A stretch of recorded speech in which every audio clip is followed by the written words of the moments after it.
It's already afternoon. I hope you had a good lunch and enjoyed the free time.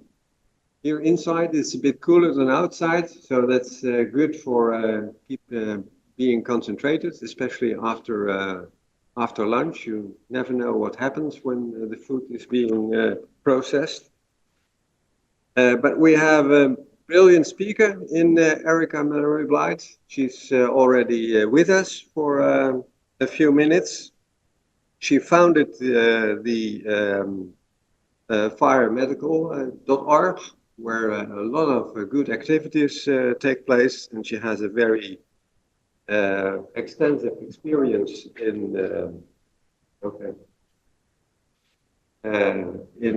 medical care, especially the emergency activities, and she's now full in science. In 2008, she began researching biological effects of non-ionizing radiation with a special interest in EHS, and she has lectured globally on non-ionizing radiation health effects, with a focus on the need for medical education and protection of vulnerable groups, including children, as well, of course, those who have EHS. And she formally transitioned from clinical medicine to full-time research already in 2005. That's already 9 years.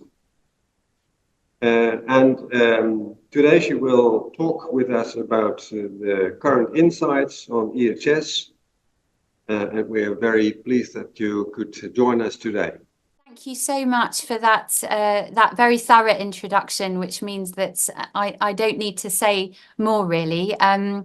This is a list of my declarations below my name here, and I feel really privileged to be lecturing to you at the Europeans for Safe Connections at this very important conference. So I'm going to talk about electromagnetic hypersensitivity, or EHS, and cover some current concepts.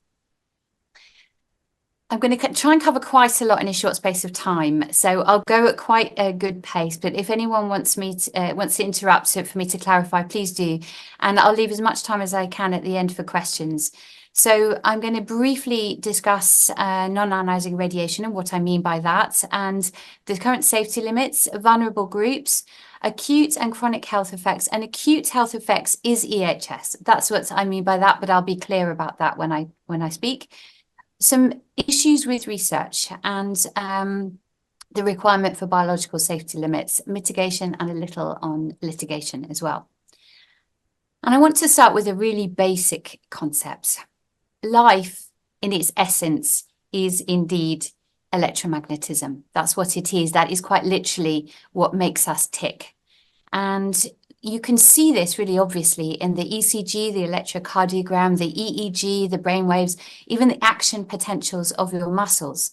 Even our DNA, it looks like a fractal antenna. And we both put out electromagnetic fields by way of our biology functioning. And we're also designed to receive very subtle, low-intensity electromagnetic fields to, for example, help regulate our biorhythms. And all parts of this spectrum interfere with biology or interact with biology. So everything from the extremely low frequency fields that you'll see on the far left here, like that from overhead power cables in your household wiring and devices, up through the radio frequency and microwave ranges that we use for wireless communication, and even the optical visible light spectrum. As you'll know, you will have all heard plenty of information recently about blue light and how blue light interacts with our biology in quite powerful ways. As we're using blue light more prolifically in the modern world, this is something we have to think about very carefully. But we also must think about all these other sources. So when people are trying to allay concerns about the increases in radio frequency radiation, they will often say, well, we evolved in a world that had those non-ionizing frequencies. And indeed we did. But it's no secret that many different things are changing environmentally as a result of man's actions on the planet. And this is one that does not get much coverage. But we know that we enjoy our Goldilocks planet, which is we have evolved to deal with on a microclimate, if you like, on a very specific level. And even small changes can affect biology of all life forms on Earth quite dramatically. So in terms of the radio frequency in our environment, we can now see up to 10 to the 18 more intense fields than have previously ever been noted in human history. And that is happening in a radio quiet zone. You can see here in green how natural background radiation dips at around 1 gigahertz. And that's the exact portion of the spectrum that we have filled in with our anthropogenic or man-made frequencies. So it's no surprise that human biology and the biology of other life forms on Earth has not evolved to deal with the kinds of intensities in this area of this frequency spectrum. And I'm going to focus on this area, radio communications, which all of these devices and many, many more emit. And of course, the base stations that supply our mobile telephone network. Now, many people will feel reassured that there are safety limits in place to protect us. We would think that, and I certainly did for a long time. Unfortunately, I feel very differently at this point in my research on this subject, which and this dates back to 2002. It has long been pointed out that the ICNIRP exposure limits, which are used in many countries through Europe and here in the UK also, that they, I'll just quote the last sentence here, that the generalization by many that these guidelines protect human beings from harm by any or all mechanisms is not justified. Now, that's quite an old document now, but this has been known for a long time. And with my affiliations with ICBE, I work with the International Commission on Biological Effects of Electromagnetic Fields, ICBE-EMF.org. And we have put out this publication a few years ago to explain that there are numerous assumptions underlying our current safety limits, which are not correct. They're simply invalid. And all the way through this talk, I'm going to give you references like this one, which I think are very useful for people with EHS to share with their medical teams when they are trying to explain some of the symptoms that they're experiencing. And this is a good one to start with because it gives a general background to both acute and chronic health effects and points out why the current safety guidance is not protective of those biological problems. We've produced a fact sheet that you will also find on the website. And in this fact sheet, we've distilled the information down to some really simple bullet points because even health and medical professionals and scientists who are not specialists in this area can find the information contained quite intense.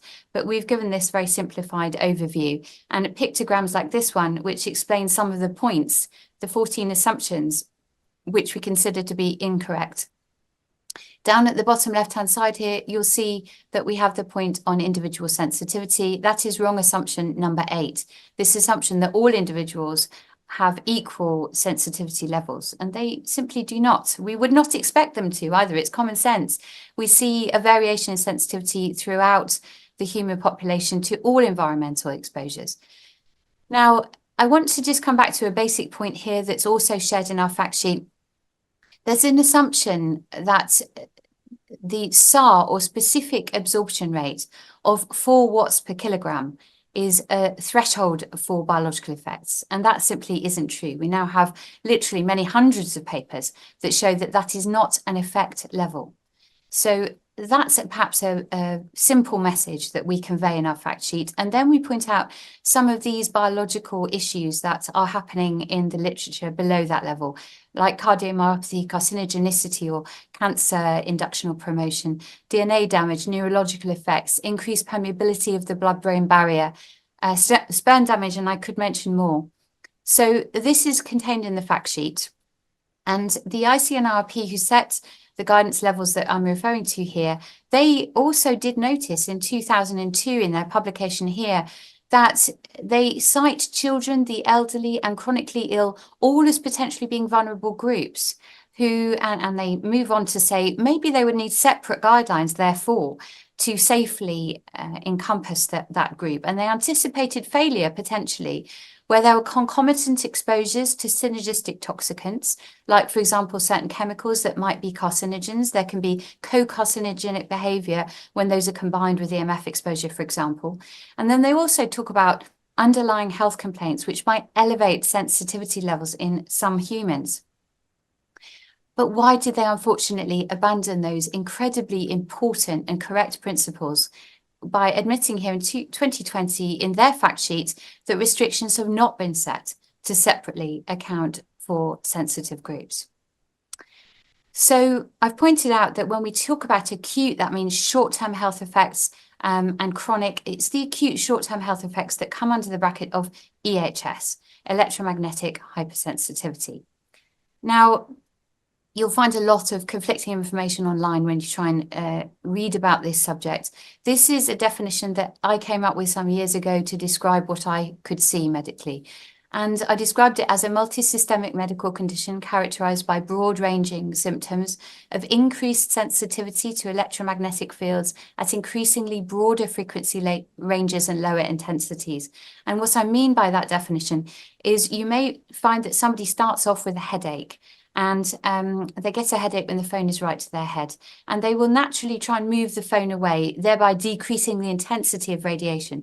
But if those exposures continue and it's unmanaged and they become very sensitized, then even at that lower intensity, they will still feel the phone, and they can move it away further and further, quite a distance, in fact, and continue to get symptoms. And those can then broaden to other frequency ranges. So they might start to get similar symptoms then from Wi-Fi exposures or from the extremely low frequency exposures to do with their household wiring, for example. So that's what I mean by what I've described here. And when I say symptoms, classically, it's headaches, sleep disturbance, those two very common ones, but sometimes also tinnitus and dizziness and heart palpitations and even sometimes skin rashes. There's a lot of symptoms, which is what we would expect from radiation-induced illness. And I want to just cite the EESC for a moment here. They have an excellent piece of text within their 2019 Digitalization Challenges of Europe. This is another one to give to your medical practitioners. And in here, they cite prevalence figures between 3 and 5%. And actually, some more recent figures deriving from Germany, in fact, in at least one case, I think, show higher figures, potentially up to 10% of the population. I think the reason for this very broad range is partly because it's quite difficult to get good quality prevalence figures, but also because it depends whether we're looking here at mild, moderate, or severe EHS, and they are really quite different categories that I'll come on to when I talk about staging in a moment. But the reason I cite this document is to say, we cannot simply brush this under the carpet. Even conservative estimates would suggest that in excess of 1% of people are suffering with this. And I would say for the severe category, it is in that lower bracket, but that nonetheless, that's actually a very large number of people. So we can't ignore this issue. And it's not new either. It's very important to point out that this has been known by many names, but even since the dawn of man, really, humans have understood that humans and some other species can be quite sensitive to changes in the geomagnetic environment, from thunderstorms, for example, or solar flares. And that's quite well accepted that some people will have headaches or other neurological symptoms or cardiovascular symptoms with those kind of natural changes. And then more recently, it's very common for people to find fluorescent lighting, for example, that it affects them in an adverse way. And these are things that are quite well accepted. People will talk about the flicker rate of these, fluorescent tubes, etc. But that's a frequency affecting your neurological system. And when we alter that frequency, we can improve or worsen that kind of effect. So it's been known by many names, such as microwave syndrome or radio wave sickness or asthenic syndrome a long, long time ago. But this has been around really for as long as electromagnetic fields have been around and described in many texts through many decades. However, despite that, when people with EHS try to talk about these symptoms with their doctors, they often receive what I've come to refer to as the factor.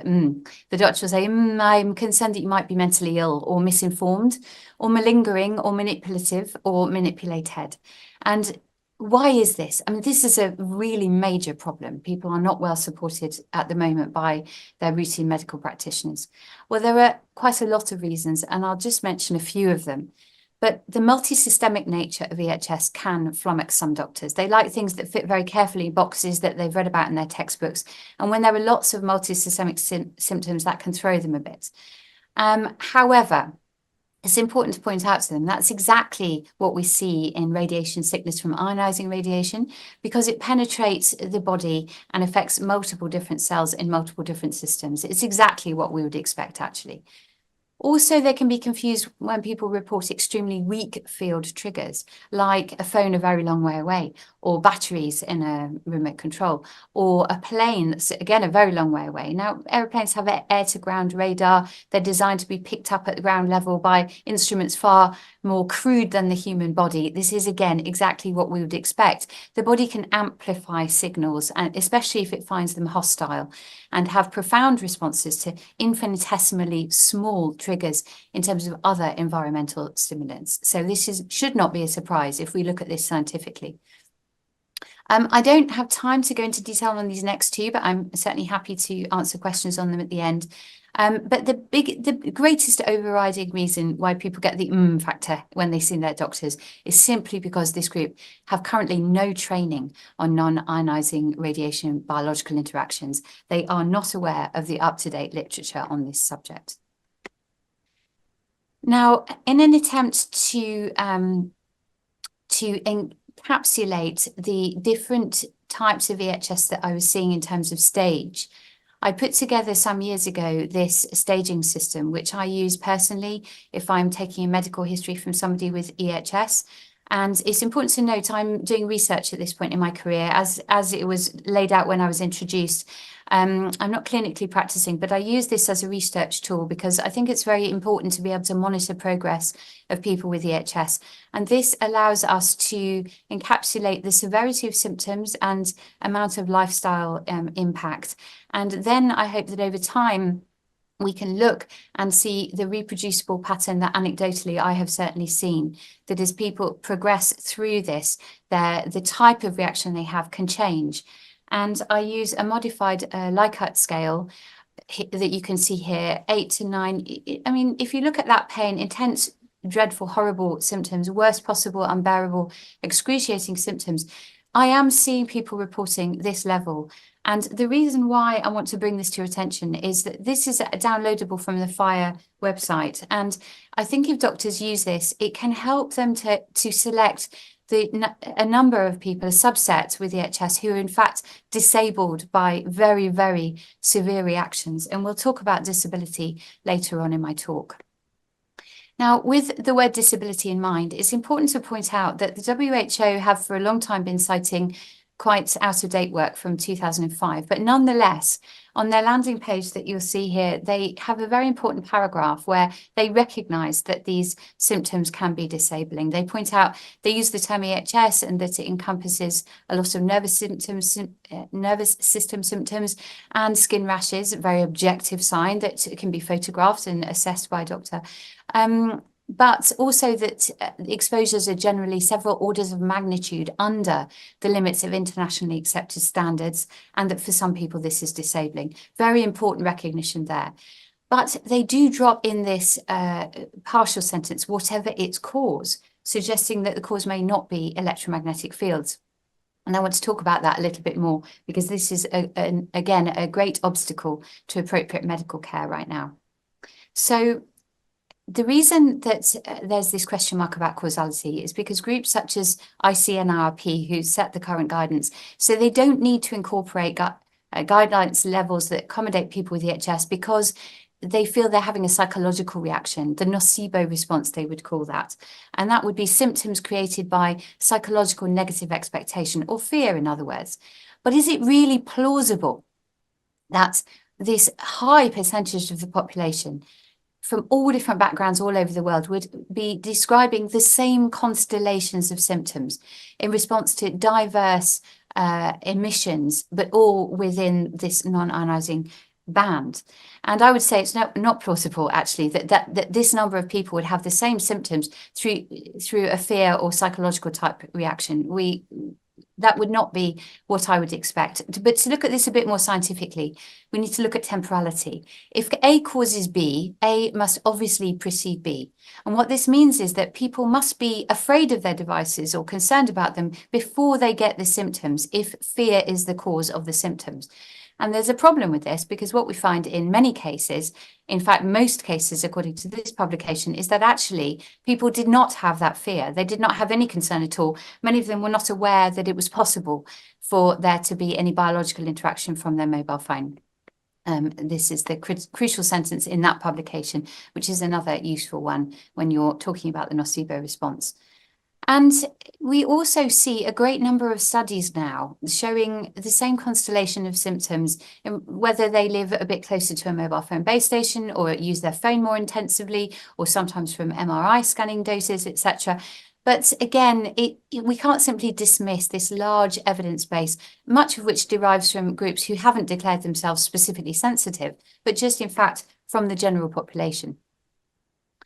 Now, some look to more specific literature. They say, well, the gold standard surely would be let's provoke these symptoms under double-blinded conditions. And I think that is, what science likes to do, to try and separate psychological issues from physical issues.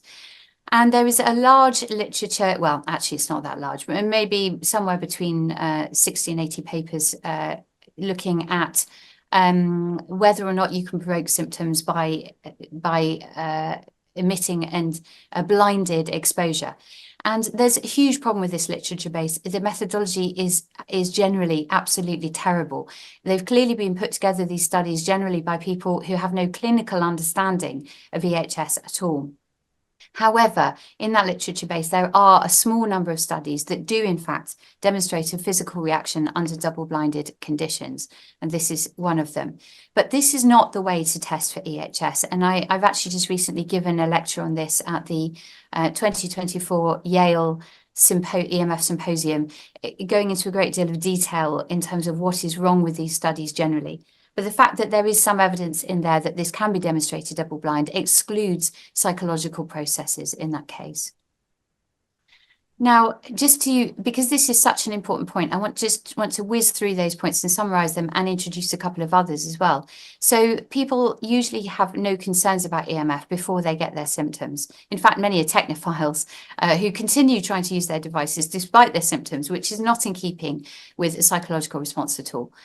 Additionally, some have shown a reaction under double-blinded conditions, and we have animal and plant studies that demonstrate sometimes avoidance behaviours in animals, very similar to people with EHS, but of course they can't have a psychological reaction for their fear of cell phones. It's not possible.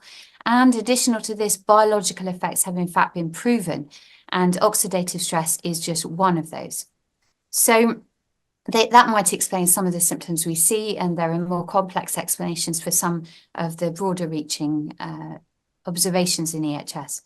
Now, thankfully, groups such as this one have therefore just gotten on and given guidance to doctors on how to recognise and give support to patients with EHS.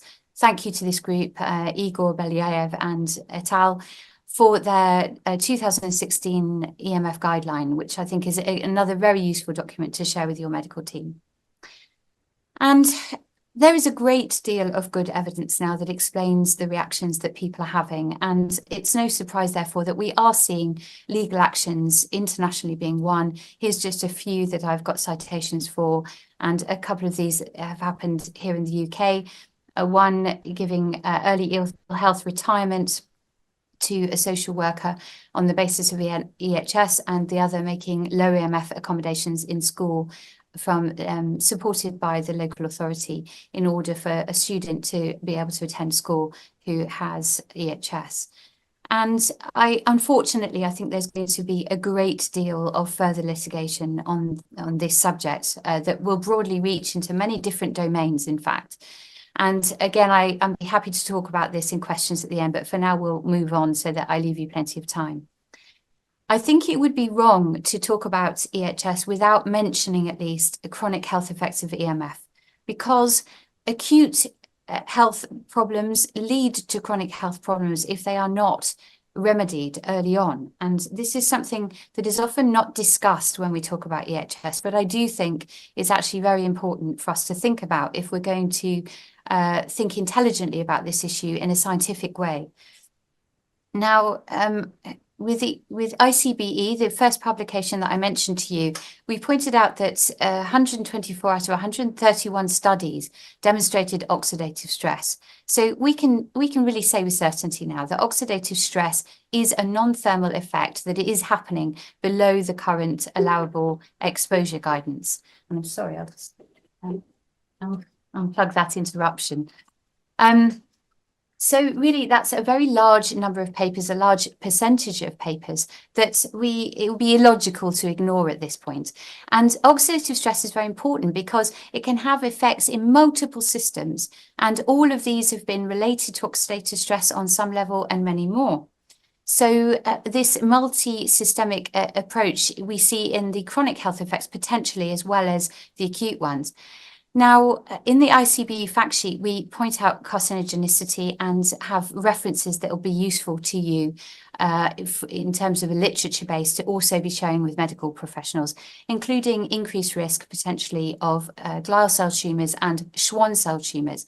This was based on human epidemiological studies originally. And this I think is useful graphically because DNA damage is one of the things that is a known potential precursor to carcinogenesis. And you can see here on the far right how 24 hours of mobile phone radiation is showing this comet-like tail of DNA damage that actually looks concerningly similar to 1,600 chest X-ray dosages. Now, that was the REFLEX study, EU funded in 2004, but actually moving forward in time, this kind of radiation was formally classified as a possible human carcinogen in 2011 and via IARC. And what they lacked to give this a higher carcinogen classification like 2B or 2A or 1 was animal studies and mechanism. And the National Toxicology Programme study is another one I think is very important to share with your medical team because it was a very large study, the largest of its kind on animals at the time, showing their response to radio frequency radiation from mobile phones, finding clear evidence of heart schwannoma, the same tumor type in a different organ because they didn't have the exposure directly to their head. So it wasn't in the ear, it was in the heart of these animals. It had a whole body exposure. And glioma, again, in the brain, some evidence of that also. Clear evidence is the highest possible evidence category from this extremely credible study group. And this was further validated by the Ramazzini Institute study that you also want to add to your list of important studies, showing the same tumor types again from this time far-field radiation from an emulated base station type design. So this reinforced the results of the NTP, which had already reinforced the findings of some human epidemiological studies as outlined by Leonard Hardell's group. So it's again no surprise that we have seen some court rulings, particularly in Italy, showing brain tumours as caused by mobile phones as determined in court. And some countries have seen a rise in the associated tumour types, glioblastoma multiforme, for example. But we would not necessarily expect these to keep rising. And I want to point that out because as we move forward, I don't think we will see these continue to rise necessarily because of change in practices. So people have moved from using phones right next to their head in the near field to moving them down to the chest, abdomen, pelvic area when they're texting. And so we have to consider, though, there were other types of tumours potentially with some evidence found in some of these animal studies as well. And we need to think very carefully about that. We also need to think carefully that whilst humans are sensitive and a subgroup of humans are super sensitive, the same is true within the animal kingdom. And all of these land animals and aquatic species and our aviator friends, including pollinators, I know you have some brilliant speakers on this during your conference. These can be extremely sensitive, and the magnetite and cryptochromes, for example, that they have, there is evidence of those also in human tissues. as well as some of the other effects that I've mentioned. There could be direct effects on those particular substructures or via those substructures, and of course for flora and fauna. And I mention these because it's important for us to look into our collateral living world when we're trying to understand the root causes and effects of these kinds of exposures. And of course, none of those can be called psychological. Now, I've shared quite a lot of medicine and science in a short period of time, and I don't want that to feel too overwhelming. And what you might find is actually medical doctors and scientists who aren't experts in this area also find it quite overwhelming and difficult to interpret. So it's also worth sharing that insurance companies, I'm not aware currently of any underwriters that insure for health effects of RF radiation. I'm not aware. I would be pleased for somebody to let me know if they are aware of any. And there are some very useful documents like this one from Swiss Re pointing out the high impact risk of that they consider of casualty claims with 5G radiation after 3 years of exposure.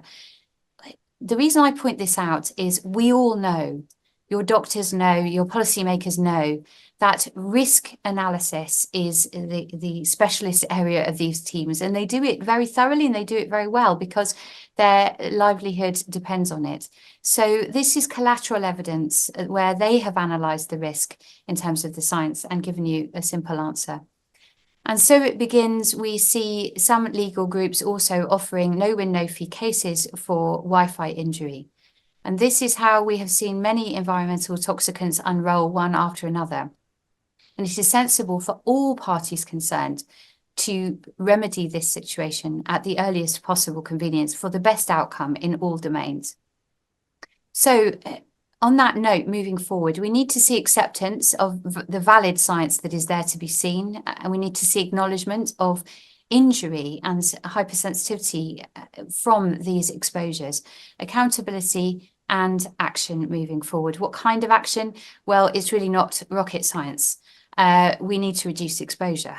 And that means to all of these devices and so many more, particularly those where the benefit of them is extremely dubious, and particularly those where we have non-consenting or non-benefiting groups and vulnerable groups.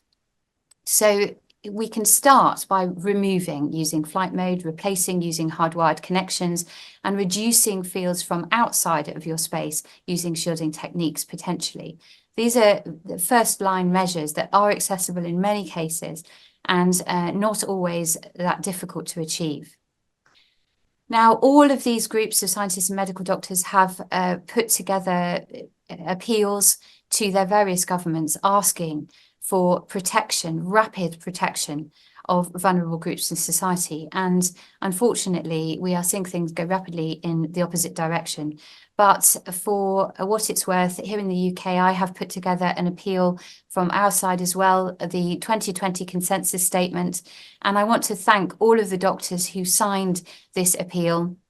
And this is still open for signing. So do feel free to share this with your doctors and scientist groups as well, and they can add their voice. And so can you, because this is open to signing from anyone, not just doctors groups, through the firemedical.org website. And in order to have some of the other important voices on vulnerable groups, the American Academy of Pediatrics recommend hardwired connections for protecting children. And this is an excellent document to share with your medical team as well. This is the Cyprus Medical Association, Austrian Medical Chambers, and the National Committee on Environment and Children's Health. And I cite this because they have some very powerful statements, which I think are really, really important when we're thinking about vulnerable groups. And they mention hypersensitivity here in their text. And that wireless networks are an obvious way to protect our vulnerable groups. Now, for doctors, in terms of moving forward, it's always the same in these situations. We want to prevent. We want to first prevent and second manage what we have failed to prevent. And on that note, I put together this very, very simple structure many years ago now for individuals but also for doctors to think about, because there's quite a lot that can be done in terms of prevention when we look at reducing our EMF exposure. And this comes under A for avoidance. And then, so in the A to H's, all the others, B to S's, are all about optimizing general health in safe and reasonable ways that some of which can be quite specific to electrical biological interactions. And I can't talk through all of them, but just to mention, it's very common for people with EHS to develop multiple environmental sensitivities, and they might have food allergies, for example. So an organic rotational diet can be really helpful for that group, and identifying other chemical triggers that they should also avoid in combination with electromagnetic field exposures. And then right at the end, sunlight and sleep. This wouldn't be at the end if it didn't begin with S. But sleep-wake cycle is very, very important. And of course, full spectrum sunlight helps regulate our sleep-wake cycle and create healthy levels of vitamin D. And artificial lighting, which people with EHS are often very sensitive to, needs to be avoided for good quality sleep in the evening. And there are so many factors on good quality sleep that's, to be honest, an entire workshop on its own. So that's all I'll say. But it's a useful, I've got some free lectures online on YouTube where looking through those can give some useful, really simple steps to potentially try and optimize your general health and reduce your EMF exposure.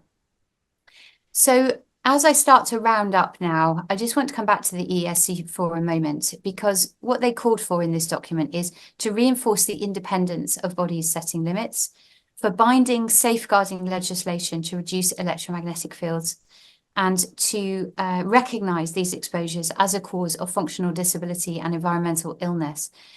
Now, I wanted to quote this particularly because I think it can be really tough for people with EHS to reconcile a number of things with this term disability.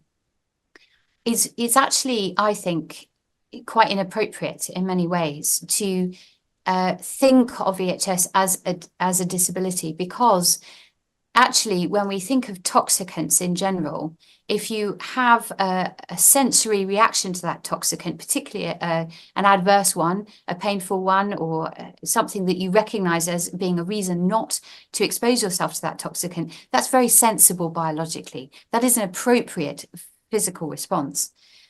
And yet I am bringing in this term disability because at this point in time, this is the framework, the only framework that I have seen that is built into society to properly support and protect this group from the reactions that they're having.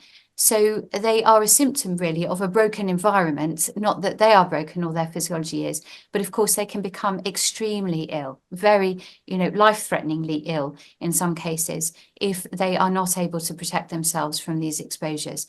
And the current Equalities Act and Disability Framework is one way to access the kind of support that they may need and that might be life-saving. We do have a crisis, and I want to make that very clear. I am aware of a number of people now, children who can't access school, adults who can't access their place of work and then become extremely impoverished. And of course, none of this group can access medical care because generally GP surgeries and hospitals are abundant with emissions that they may not be able to tolerate. And so we have a situation where some very sick people have no resource and no medical care. Their social networks and family and friend networks can also break down, so they're very unsupported. And in some cases, this group lose access even to their own home. So this is a genuine present-day crisis situation that we need emergency measures for support.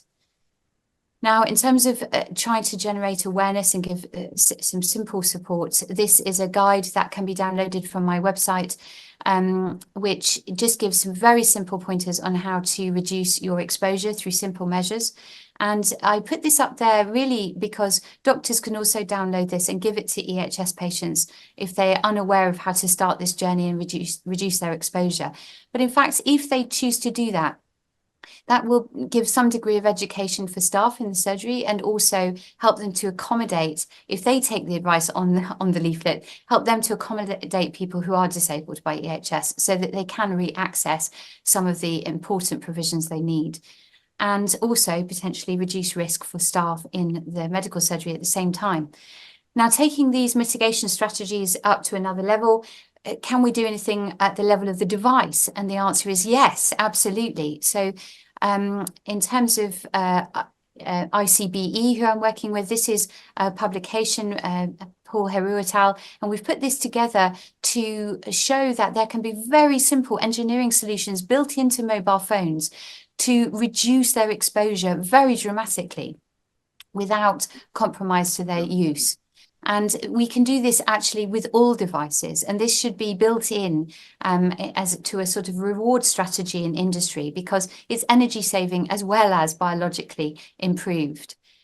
And to go a step further, I want to point out a document that I helped put together with the IGNIR team, International Guidelines on Non-Ionizing Radiation. Lots of the acronyms are the same, and so it can get very confusing, but this is ignir.org.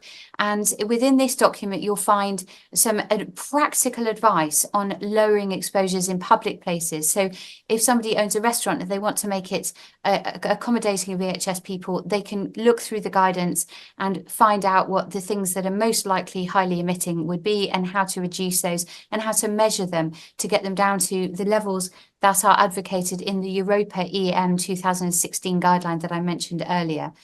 And we're very clear in this document. We don't consider that there is any sort of numerical absolute threshold that we can say, this is safe for your biology. We don't consider that. However, getting them below the guideline levels as per that publication is useful, and it will make it more tolerable to a number of people with EHS. And I've also put together this leaflet on my website, which is some fast facts. This is a support leaflet, really, for the general community to try and help them better support their friends and family who have EHS. So that all of these are downloadable from the FIRE website, and from the ICBE website, you'll see some of those other important publications to download. And the last thing I'll say on references is I've given you a lot of references in this, and you will find all of those references in the 2020 consensus statement that is on the FIRE website. So there you can grab as many of these references as you would like, and plenty more. So to summarize some key points in terms of moving forward, acute and chronic illnesses are associated with non-ionizing radiation exposures that are below the current allowable limits. And EHS is a major public health concern, which cannot be simply swept under the carpet. And it's unaccounted for in the current guidance limits. Management relies on the avoidance of anthropogenic EMR at this point in time.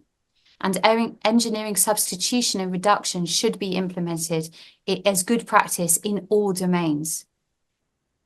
Public information campaigns should be initiated, and ecosystem impact needs urgent independent assessment, because we are sensitive, but these guidelines were never designed to protect wildlife, and never has that been a more urgent need in its own right. Low EMR zones need to be made in all public domains, but particularly within hospital and hospital arenas and the medical forum, as well as the public sector. Biologically based exposure limits are urgently required.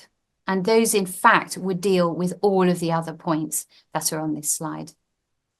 So thank you so much to the ESC for inviting me to speak today on EHS, and thank you to my colleagues at the International Commission on Biological Effective Electromagnetic Fields, FIRE, Physicians' Health Initiative for Radiation and Environment, also who I also work with, and the other groups that I'm affiliated with. And thank you so much to the audience for your attention, for listening, and for taking this subject seriously with the attention it deserves.